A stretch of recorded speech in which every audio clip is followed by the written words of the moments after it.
Good evening, ladies and gentlemen. I'm Lieutenant Stephen Rogers. Welcome to our broadcast tonight, Tonight in America. On Thursday nights, we will be broadcasting Tonight in Canada.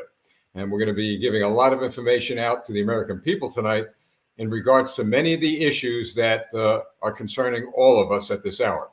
Now, how'd you like that opening, folks? How'd you like looking at those beautiful war jets and the aircraft carrier? Well, we put that together after we got a message from somebody in a not too friendly country. And that's our answer to their message. So those of you who support or are in the CCP, the Chinese Communist Party, know this, that although we're going to be talking tonight a lot about the weakness of America, the wokeness of America, understand this one thing, that the weakness and the wokeness is in the White House. It's in our leadership. It is not in the troops. It is not in the American people.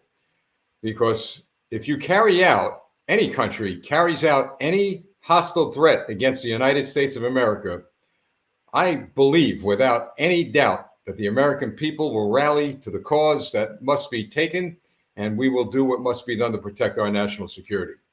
So because you all out there who hate freedom and liberty, and you all out there in the Chinese Communist Party that happens to be ruled by a bunch of thugs over there in Beijing, understand one thing, that this country, the United States of America, and its people do not get bullied.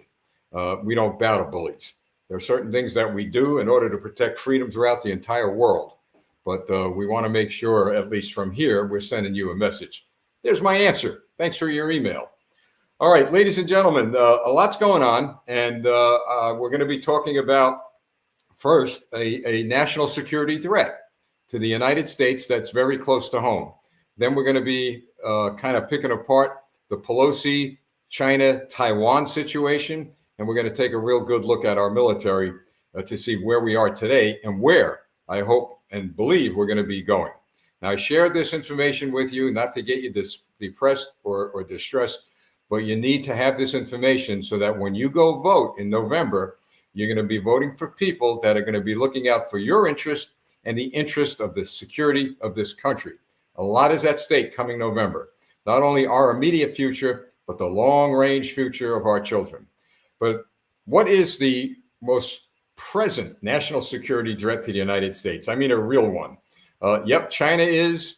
Russia, I don't believe is so. But the one that's closest to us right now is surprising, I know to many Americans, is right on our northern border. It's Canada. Canada, ladies and gentlemen, I've said all along, is becoming a communist bastion, if you will, under the rulership, not even leadership, but rulership of Justin Trudeau, the Prime Minister. We've said this all along. I give credit to the Canadian people for fighting for their freedom and liberty within the framework of the law. Many of them have been put in prison.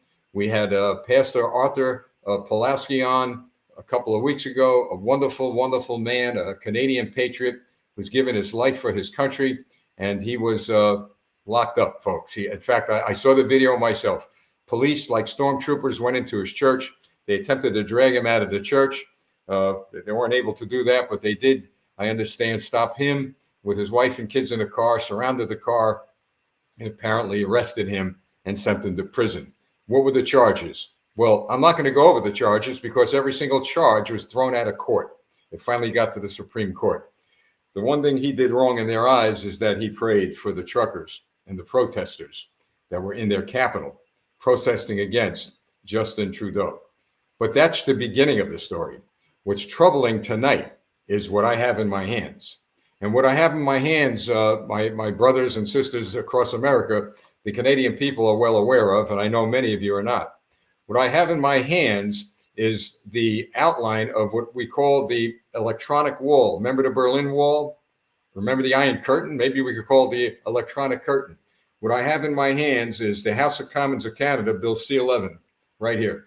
And what this bill is, folks, is something that I believe Joe Biden tried to pull on us through his Ministry of Truth. Remember that? He launched this Ministry of Truth where the U.S. government was going to monitor all of our internet interaction, all of our live streaming. And if in the eyes of the government, what you were saying was not living up to their standards, it simply would not be broadcast. That's what Joe Biden's Ministry of Truth was. Well, I believe after I read this document that Justin Trudeau and his communist government has put together, I believe Joe Biden got his idea from Justin Trudeau. Because, folks, in here, in this startling document, point by point, the Canadian government is attempting to pass rules and regulations that will virtually regulate every bit of transmitting messages into the country of Canada and vice versa. It's all here. No exaggeration. It's all here. They want to tax social media platforms, whether it be Facebook, YouTube, private platforms, public platforms. They want to tax them. They want to be able to do everything they could to stop the flow of multimedia broadcasts like us into the country. It happens in North Korea. It happens in communist China. It happened in the Soviet Union. And now it looks like it's going to happen in Canada. What I can't wrap my arms around is how anyone in their right mind, in that government, in that parliament, and even in our United States Congress could think about anything like this in a free country. I've read parts of here that were startling. Parts of this bill are absolutely startling. They redefine broadcasting. It says any transmission of programs, regardless of whether the transmission is scheduled or on demand, or whether the programs are encrypted. Why would they say encrypted, folks? Well, I've got news for you. They know, and perhaps they know from us, because I've talked about it, that if they go so far as to disrupting anything that we are broadcasting and should be getting into the country, I mentioned that we're going to have to go back to the old days. Instead of Radio Free Europe, we'll have Radio Free Canada. Look, Trudeau and that crowd up there, they may be able to regulate what their people are allowed to hear and see. They can't regulate what we could send. This is the United States of America. This is a country that Justin Trudeau does not like. He's proven that he doesn't like freedom. He doesn't like liberty. He doesn't like America. But he has nothing to say about what we do. He cannot stop us. This is a free country. But we will do everything we could as Americans to help the Canadian people. And this is why across America, we have sent documents like this to elected officials all over the United States. And come November, we're going to send every single one of our congressional representatives this whole bill. Right now, we've got a couple of lawyers looking at it. And of course, there's nothing we could do legally. It's a sovereign nation, Canada. But what we can do is make our leaders aware and the American people aware of how close that country's becoming to a full-blown communist country right on our border. And this is how it begins. My goodness, they've already locked up several pastors. They've locked up and seized the bank accounts of many of the people who were protesting. I know a lot of Americans don't know that. Well, you know it now. They actually did that. People were protesting. They seized their bank accounts. I've got letters, hundreds of them, from Canadians who are pleading with me to try to find ways they could get to America. Imagine that. People used to run to Canada. They used to run to America. Now, in the case of Canada, they want to run out of Canada and come here. So we've got to make sure that our northern border is secure. A lot of our attention, justifiably so, should be at the southern border. There we see the threat. But we have an invisible threat north of us, north of our border. So this is just part two. Freedom of religion, freedom of speech. Now, think about this, folks. Think about here, Campaign for America, every Thursday night, live streaming, all about Canada, and all of a sudden they shut it down. Just like that. Why? Because we don't live up to their expectations. They are going to tell us what to broadcast, what to do, and how to do it. And by the way, that's happening in Canada now. They've got a broadcasting system that's funded by the government. Imagine that, funded by the government. So I read this, and we're gonna try to get this thing summarized, and we'll get it out to anybody. Maybe we'll post it on our website. Maybe we'll post the whole thing on our website. But I read this, and one thing that stood out to me, of the many things that stood out to me, folks, this is right out of the Communist Manifesto playbook, in my view. I thought I was reading a document that was Xerox from Beijing. Who in their right mind would introduce rules and regulations that truly hindered the ability of free speech, that truly seeks government control over what people say and what people will hear? Who does that but the Communist Party? And look, we know Trudeau's friendly with his buddy, President Xi over there in China. We know that. And we know that Joe Biden is buddies with Justin up there. But Justin's big problem is this. Joe Biden is out of power come November. And so he's going to lose. That is, the Canadian Parliament is going to lose who they believed was going to be a friend, not necessarily, quote unquote, interfering with what they want to do up in Canada. And once again, I'll reiterate every broadcast, there are Canadian followers of Trudeau and the Communist Chinese Party, as we have people here like that, who are alleging that yours truly and others like Tucker Carlson and others like him, that we're interfering with their internal affairs. We're not. There's nothing we can do about your communist leaders up there. Love to, but there's nothing we can do. We know that. But we're interested in this because we're definitely interested in the security of the United States of America. I don't want a communist country north of my border. It is simple as that. I don't want to see people enslaved by an evil empire. And that evil empire was once the Soviet Union. I thought maybe the new evil empire would be Iran. Nah. Maybe the new evil empire would be Russia. Nah. Maybe the new evil empire would be China. Close to it, but not there yet. But it looks like the new evil empire is going to be Canada. If something is not done. And the good news out of that is something is being done. The Canadian people, they're brave and they're courageous, and they're working hard, and they're winning every step of the way within the framework of the law to fight for their freedom. And that's exactly what we're going to do for them. We're going to help them. And how do we help them? This is why here at Campaign for America, we're working very hard. We're studying what's going on up there. We're gathering information for educational purposes, because those who have a great education about the countries around them and overseas, what do they say? Knowledge is power. I walked into a Dunkin' Donuts today.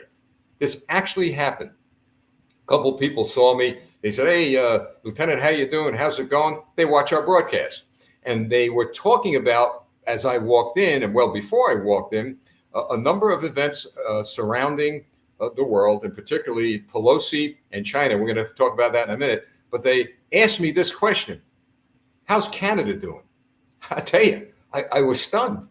I really was. I didn't expect that question. I go, what do you know about Canada? Well, we've heard your broadcast, we've heard Tucker Carlson, and we've heard some others on other networks talking about what the nut is doing up there. Now, I'm not calling him a nut. They did.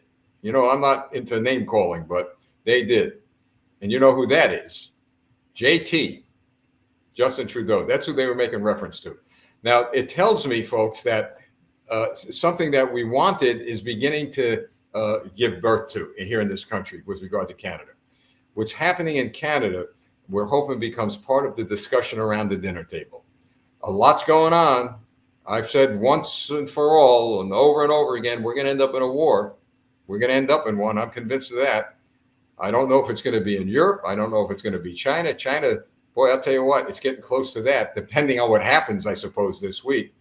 Don't know if it's going to be Iran, but no matter what happens, we cannot be distracted from two countries.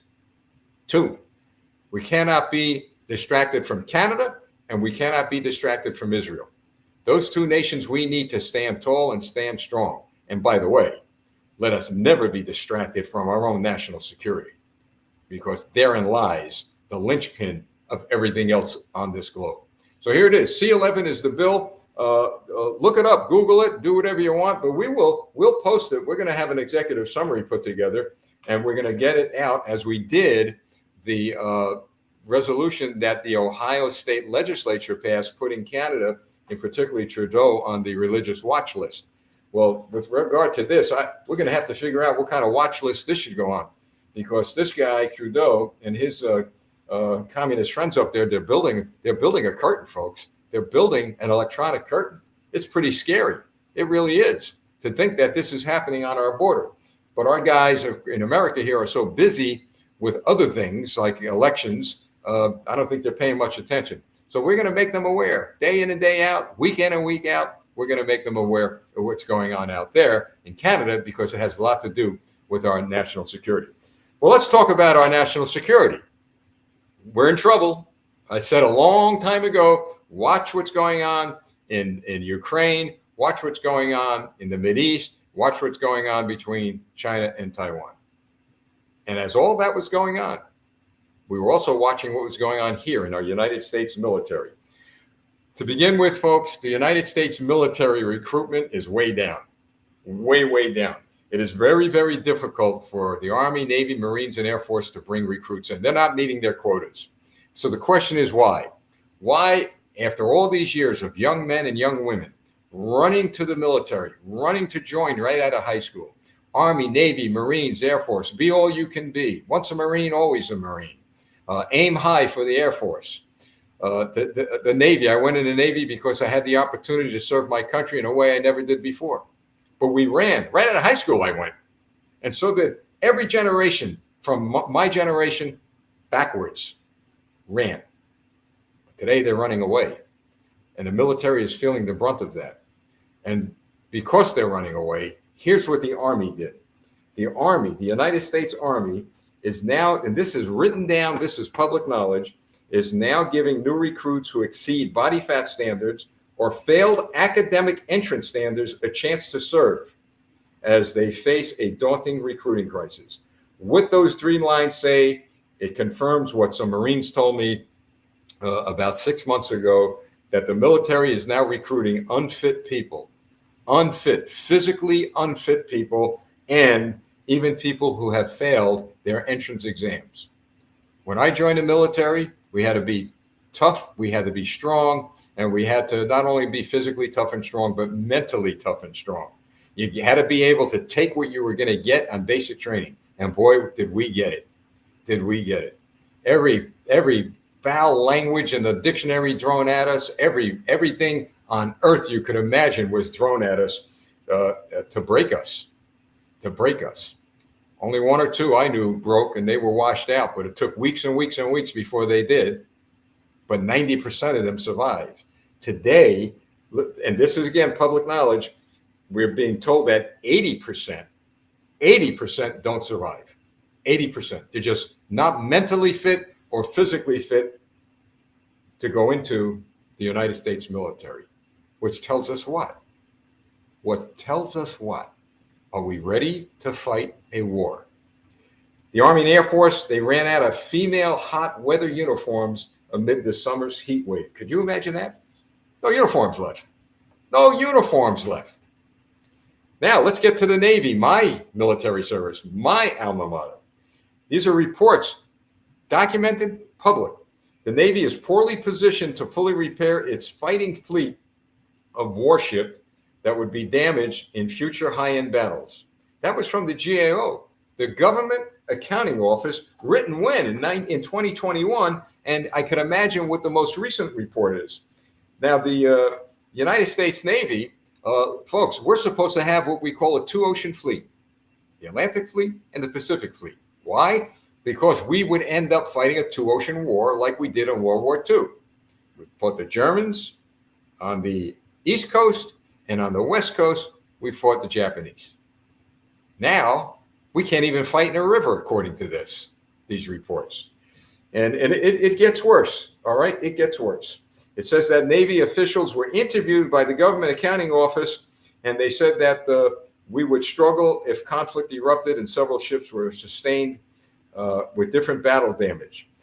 They just couldn't repair them, they said. Navy officials were interviewed. They generally agreed that the Navy could handle a single battle damage event, but were uncertain how the Navy might handle multiple simultaneous or near simultaneous events.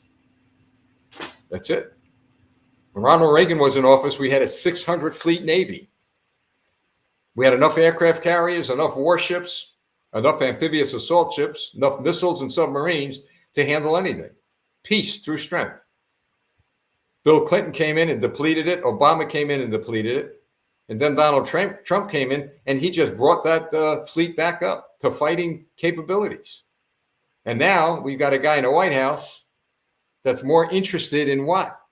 He's more interested in fighting clouds, in fighting tornadoes, in fighting thunderstorms. You know, I got to tell you, folks, we all want a clean planet. You know how you get a clean planet? All right, you stay clean. That's what you do. You stay clean. The United States of America under Joe Biden is spending billions and billions of dollars on what they call a climate change agenda. So let's just say we clean the air, we clean the water, we clean this and we clean that. Who's going to prevent the cloud from China that's full of pollution from coming over here? And then we got to clean it up again. It's just ridiculous, isn't it? It's just absolutely ridiculous. So all that money, millions and billions of dollars, are going to a climate change agenda where nobody really knows how it's going to be used, when our fleet, our military might is being decimated. There may not be a country left to clean up. I mean that, folks. Unless we wake up in America and do what we must do to maintain our military strength. So what in the world are we doing with our troops? It's all documented. We got it all here. Look it up. Our troops, folks, are spending time in classrooms to learn how to use pronouns. Him, her, she, it, that. Well, should I use that restroom? Maybe I can. Can I go into that shower with that woman? No, maybe it's a man. And I'm not joking, and I'm not trying to be sarcastic, because I've talked to a number of military personnel. And they've told me morale is bad. They're confused. They're getting out as fast as they could. And as they're trying to get out, as the recruitment is low, the United States military is discharging very quickly thousands and thousands of our fighter pilots, thousands and thousands of our soldiers, sailors, Marines, and airmen. Why? Because they won't get the jab over vaccine, which, by the way, folks, I don't know about you all from Canada who are watching, but the media reports today, and we'll try to get these to you over there in Canada and other parts of the world, are really trashing Fauci and Bricks. Remember Dr. Bricks and Dr. Fauci? They're kind of now backing up on all the things they said with regard to the effectiveness of the vaccine. Look, I'm not a doctor. I'm not a scientist. I'm like anybody else. But I've got to tell you, you see the guy behind me? I always make reference to him. He once said, Ronald Reagan once said, you get a knock at the door. Hey, I'm from the government. I'm here to help. Run out the back door as fast as you could. We don't need the government to tell us what to do with regard to our health and with regard to our education, and by all means, with regard to how we're going to protect this country.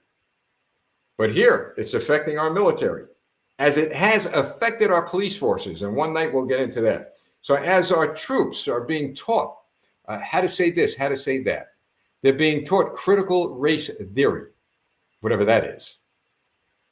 Whatever that is, folks. It's another communist ideology that's going through the back door to corrupt this entire country. But they're teaching it in the military. Now, we've got firsthand information that Vladimir Putin's Russia and President Xi's China are actually running commercials to lift up the morale and the strength of the Chinese military and the people. Commercials, folks, that show, these are actors, okay, but dressed up in U.S. military type uniforms in classrooms, struggling with their vocabulary. They have scenes of troops dressed up in dresses on the battlefield, pink shoes, jewelry, lipstick. Now, we know that hasn't gone that far. My Lord, maybe it will, but it hasn't gone that far. Who's a man? Who's a woman? But they're running commercials, folks, a laughing stock of the world. We got the greatest, most powerful military on earth is being decimated.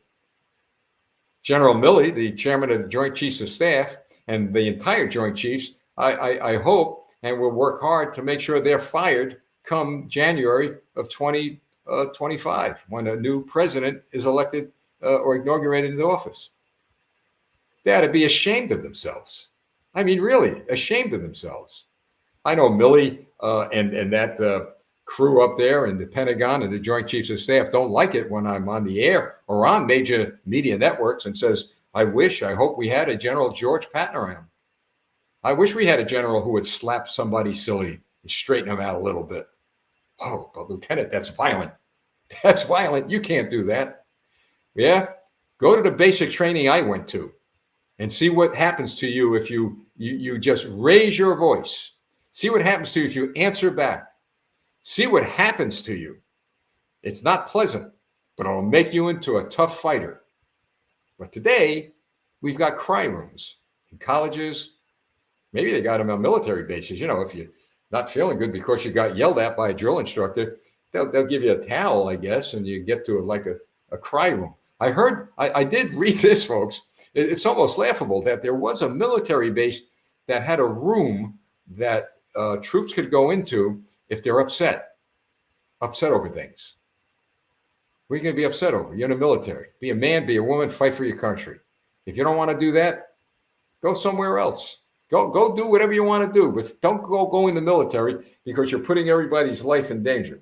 So as all this is going on, right, here in America, and as we are actually emboldening, all right, the Chinese Communist Party and other enemies to develop movies now about how weak we are, the Chinese Communist Party, they already have recruited, this is really scary, 2.2 million troops. And they are now pouring tremendous resources into the nuclear arsenal. Now, folks, they've got 20 silo-based intercontinental ballistic missiles with some 200 warheads as a nuclear deterrent. They got an unbelievable amount of firepower when it comes to the Navy. They're now beginning to build a fleet, a naval fleet that will exceed that of the U.S. Number of U.S. ships in the United States Navy. Its Air Force is a little bit antiquated, but they're getting there. They now have 200 advanced J-16 fighter jets. They have J-16 stealth jets, and their military budget is $209 billion, 7% higher than last year. And I've got to tell you, folks, they sent some 150 planes into Taiwan's air defense zone. And listen to this.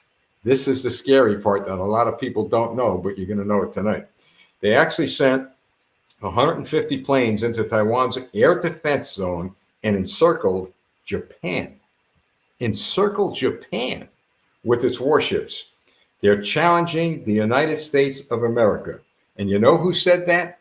The guy that's creating the problem, General Mark Milley, chairman of the Joint Chiefs of Staff. He says their aspiration is to challenge the United States globally. General, if you know that, and you publicly state that, why are you giving them every chance to do what they want to do to this country? Why are you doing that, General? You're not a war fighter. You're a woke receptionist, for goodness sakes. So now you've got President Xi. He set a goal for 2049. We're going to be around, some of us. Will I be around? Let's see. It's 2020. Yeah, maybe I'll be around. Who knows? But my kids will be around and my grandchildren will be around in 2049. And he says that he wants to be able to fight and win a major war with the United States. Actually said that.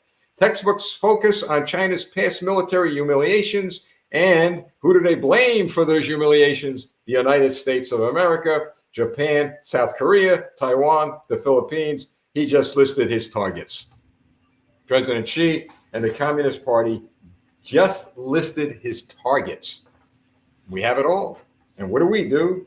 Don't worry about it. We got to deal with storms. We got to deal with trees that shouldn't be growing, high waves. We got to deal with that. And we got to be absolutely sure that when we address a female naval officer, to make sure she is not a he and he is not a she, because if you use her to the wrong person who's a him, or you use him or his and it's really a her, you're going to get court-martialed. That's what's going on. That's what's going on. You want to be in the military today? You want to be a cop today? My.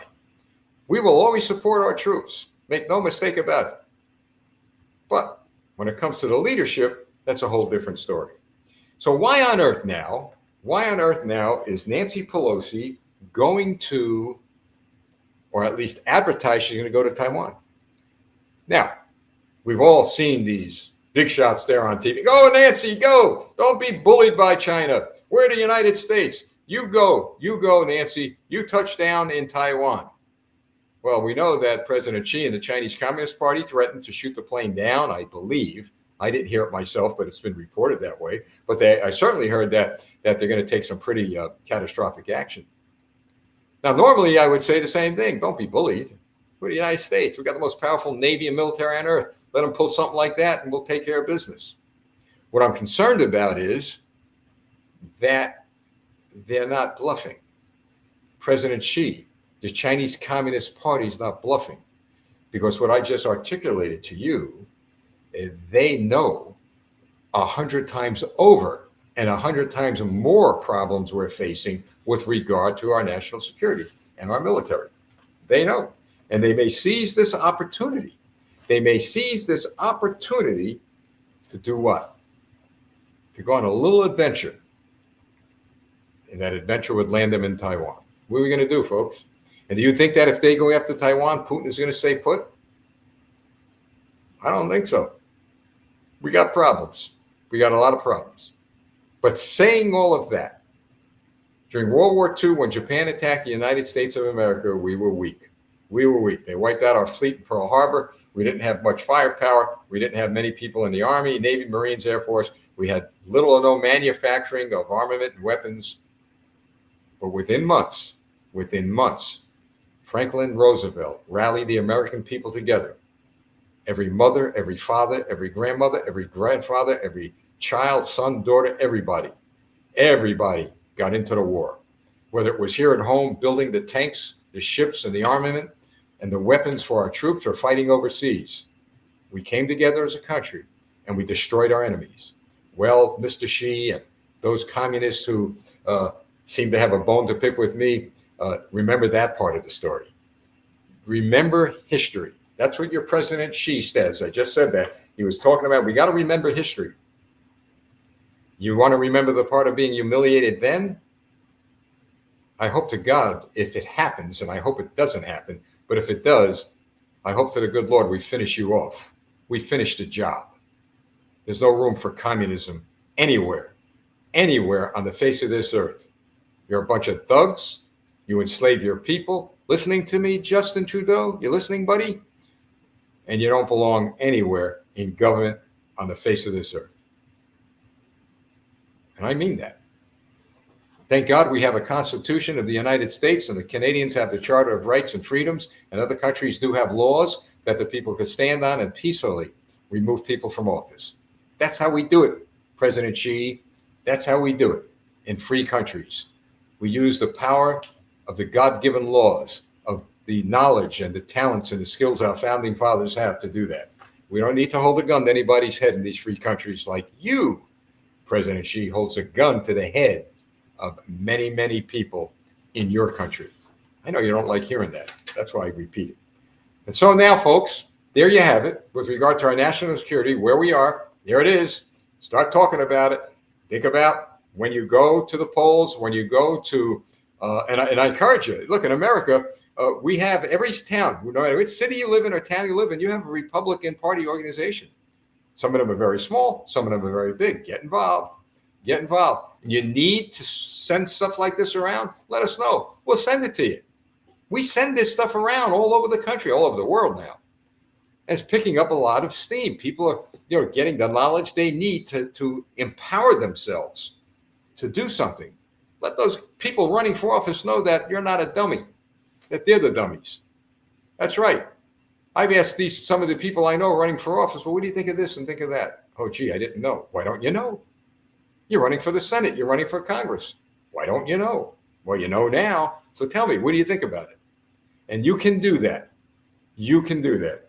And finally, is there hope in America? You bet there is. And that hope is in the name of a governor named Ron DeSantis in Florida. You see, we got 50 states, folks. You see, we got 50 states. And so the federal government can't control the states under the 10th Amendment, right? So we got a governor here who recently signed a $109.9 billion budget that includes pay raises for state workers and law enforcement, as well as tax suspensions on gas, diapers, and school supplies. He's helping the people of his state. He lifted the mask mandate, he lifted COVID restrictions, and he saw a record-breaking surge of tourism. He's responded to school shootings with legislation for improving school safety, and increasing student mental health monitoring. He rejected stricter gun measures pushed by congressional Democrats that included a ban on assault weapons. Now, why would he do that? He did that because he gets it. He gets it. And I just tweeted out something earlier about the shootings going on in Canada now, that Trudeau ought to understand that it is not all about guns. It's about the bad guys. It's not about gun control. It's about crime control. Well, he'll learn up there. He'll learn. Maybe he'll be out of office, and then he'll learn after that, because hopefully the people of Canada will somehow, the way their elections are, somehow through their process, get this guy out of office. So listen to this. So DeSantis, he's fighting inflation. He's fighting for parents' rights, all right? Because in this country, parents have lost their rights, and I blame the parents. You know, PTAs, PTOs. I was on a school board here in New Jersey. A lot of parents only got involved when things really went haywire for their children. Now things are really going haywire. Get involved with your PTAs and your PTOs. Again, we'll send you this information. He's holding woke corporations accountable. He's pushing back on illegal immigration. He's protecting the sanctity of human life. He's protecting the Second Amendment, economic freedom, and healthcare privacy. So, folks, I could go on and on and on about President Ron DeSantis. I got to tell you, you talk about somebody who has a proven track record of getting the job done. That's Ron DeSantis. And maybe one day he'll be our president. Who knows? But my point is this. There are a few governors around this country like him, and they're doing the things he's doing. And the complete opposite effect is taking place in their states. The opposite effect of those states that are run by Democrats, where the crime is high. We're in New York, every day somebody's getting shot or beaten.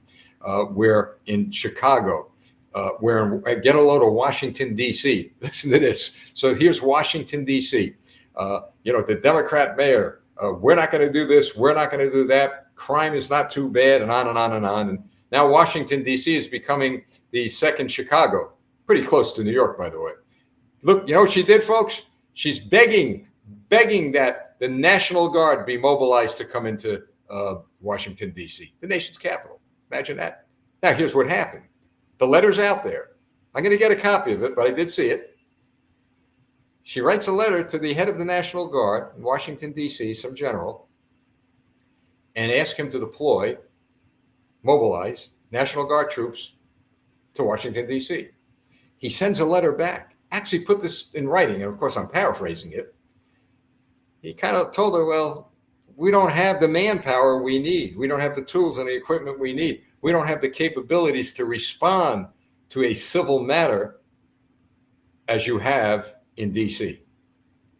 So the bloodshed continues, the shootings continue, the murders continue, and she can't get the National Guard there. But there is a way to stop it. Mayor Browser, I believe that's your name. There's a way to stop it. You're the one that created the problem. You're the one that says we need strict gun control. You're the one that says we need bail reform, a crime reform that favors the capabilities of the criminal to go out and to beat more people and shoot more people. You're the one, Mayor, and every Democrat mayor, congressman, and senator, all the way up to 1600 Pennsylvania Avenue. You're the ones that created the problem. And the way you stop the problem is to reverse your agenda that will help the people of the country and the victims. But we know that's not going to happen, so we're going to solve the problem. Yeah, we are, the American people. Democrat conservatives in the Republican Party, regular Republican Party members, unaffiliated, what I'm saying is American patriots. We're rising up. I'm seeing it happen all over the country. We're rising up.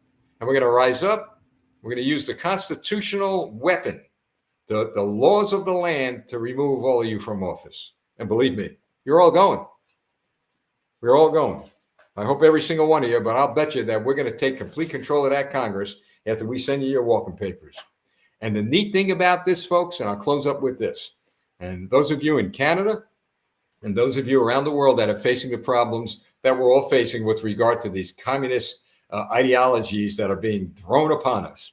Watch what happens in America, because 2022, November of this year, when we take control, we the people, through the Republican Party and Democrat conservatives, when we take control of this country, they're never going to get it back. At least not my lifetime. And I plan to be around a long time. Well, maybe not till 2049, whatever that is, but I'll be around long enough to see the day where we're going to see this country get its strength back, parents get their rights back, and where America, once again will be respected worldwide. A lot of people love this country. They still do. I'm talking about people who don't live here. I believe every red-blooded American loves this country, and we love it so much we're going to fight to get it out of the hands of those who have shown no love and no respect for this here. But we do. So we're going to continue to pray for our troops. We're going to work hard to give them the support they need, as well as the support our police officers, firefighters, teachers, and others need. We're not going nowhere. We're going to be around a long time. That's it, folks. So I would ask all of you to keep us all in prayer. We're expanding here at Campaign for America. We got a lot of new and exciting things happening. Thursday night, we'll be back. You're going to see tonight in Canada. That's how we're broadcasting now, tonight in America and then tonight in Canada. By the way, we did have our prayer meeting last night. Folks, this was really interesting. We had what we call a fireside chat. It just Sunday morning, woke up and talked to my wife and said, why don't we have a fireside chat? No politics, all about biblical principles. Biblical principles. And we're going to do that, if not this Sunday night, the next Sunday night, but we'll let you know well in advance. Would you believe we had over 3,000 people view that broadcast, and the unbelievable amount of emails we got for copies of the broadcast, because now we're transcribing it and we're sending PDF documents out so that you could read what actually went on those broadcasts. So it's kind of nice, huh? On a Sunday night, get together and maybe spend a little time with God. Okay, folks, that's it. So we'll see you next Monday night here on Tonight in America, and feel free to join us Thursday night when we spend the night in Canada. I'm Lieutenant Stephen Rogers. Thank you for joining me. God bless you. God bless America. I'll see you soon.